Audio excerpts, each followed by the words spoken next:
Amiibo are a scourge on the world, and they cannot be stopped.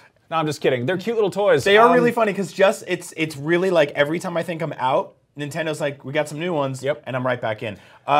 Recently, so this is part of the Nintendo's 30th anniversary of the Legend of Zelda franchise, another beloved classic franchise that it's just been with me since I was a kid. So I have a lot of connection to it. We've seen a lot of Zelda Amiibo through the years. We're gonna go through some of them real quick. We've got the Twilight Princess Link, which basically launched for Smash Brothers, right? You saw that as part of the Smash line. Also, because of that Smash line, we also got a Wind Waker Link, which I think is really cool. He's got this sort of textured body look over here. Through that, we also, of course, got Zelda. We got our alternate form of Sheik. We got Ganon, who I think is one of my favorite looking That's Amiibos. one of the definitely the most gorgeous. Yep. It's actually pronounced Janon, as they say. And then we've also got the Wolf Link from Twilight Princess. So sort of two Twilight Princess ones, one Wind Waker, and a couple that are sort of based on like Ocarina of Time or, you know, random other things. But that not being enough, we got an entire new line of Zelda Amiibo this week. I bought all 4 of them because I'm an idiot and I can't stop doing this. Let's start with the first one they've actually made based specifically on Ocarina of Time's Link. Vape Link. Vape Link. And I really like this some one. Huge clouds there. Yeah, so he's a cool figure because he's not really in an action pose. When you think about a lot of the stuff you're doing in, when you think about a lot of the stuff you're actually doing in Ocarina of Time, there's a lot of fighting, there's a lot of like looking around for secrets, but there is a lot of just playing your ocarina and making stuff happen in the world. So he's a really cool one. This one's really gorgeous. I'm actually like less fond of the ocarina design. It's just one of those things that it's so very 90s, and for a lot of people that's kind of, they're nostalgic for that. Yep. I will say I really like this pose and this like this figure. What happened to my Boba Fett? I don't know, Probe Droid fell over. With that, we got one of the other 2-packs that they've done. They haven't done a ton of 2-packs with Amiibo. We've seen some stuff with like 3-packs with Splatoon, some Animal Crossing stuff, the Rob Game & Watch and Dog, you know, Light Gun, Duck Hunt Dog guy. These 2 are both from Wind Waker. It's Zelda and Link. He's got his like weird pokey sword there. I love his little shield. Like, it's actually really cool looking. It's, again, a cool pose. Like, it just goes with the whimsy and music of this game. These are probably my favorite, I mean, kind of to contrast the Ocarina one, these are probably my favorite modern Zelda designs, and these are some of the most awkward poses.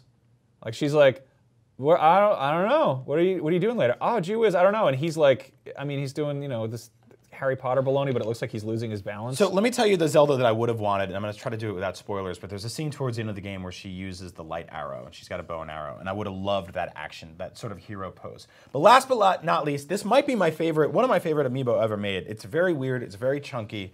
It is the classic NES 8-bit sprite Amiibo Link. This one is really cool. He's really cool. So what thing I like over here, look at that huge honker. I don't like the nose. Look at that nose. So spin around, let's see that Master Sword on the back. That's actually super cool. I like the way they did that. Now, they've made one of these based on Mario. Jax Pacific also makes something kind of like it. So he's like, there's what that flat design looks like, right? Yeah. But they didn't put it back on that one. So these 2 side by side, good friends, good kissy boys. I will point out, this is a collectible I got a couple years ago. This was made in, it's basically based on the 1986 design of Link. Not an Amiibo. I'd love it if it was, but this is based on the original sort of concept art and promotional art for the original Legend of Zelda. One of my favorite Zelda toys of all time. I've got a ton of Zelda toys on my desk. Now I've got even more, of course. So Max, I'm gonna ask you, what do you think? Like, what's your favorite Link Amiibo or Zelda Amiibo out of all of these? I gotta say, I mean, to actually talk about Link, I don't like Ganon that much. Really? But, like, that's just, this is easily the most beautiful toy here. Yeah. I was gonna tie you on that one. He's really cute. I really like the Wind Waker Link. It's the textured tunic that he has, this cool action pose, running along. I'm not crazy when they put this like ice block up their nuts like this, you know, or like. I'm sure he's not either. Yeah, he's not happy about that. Or this one, like the they called it the frozen pea stand or whatever. Like that's just gross. It's a weird color to make that. I would really love to see more classic, like early Nintendo and Super Nintendo era kind of, but based on the concept art type of things. I really want a Super Nintendo Samus Amiibo. If they put one of those out, I'd buy it in a heartbeat. Yeah. You know, it's kind of an odd, almost a blind spot for nostalgia because it's, you know, the people who are, I feel like, get most kind of nostalgic. It's like, either NES or its N64, and the Super Nintendo was kind of an overlap between the two. So maybe we'll see, some more toys and action figures based on that. I would love a Link Between Worlds one or a Link to the Past one. I'm sure Nintendo's going to do all that. We've got Breath of the Wild ones coming next year, which are like posable and articulate. So super cool. This is obviously never going away. Amiibos are here to stay, much to the chagrin of my wallet.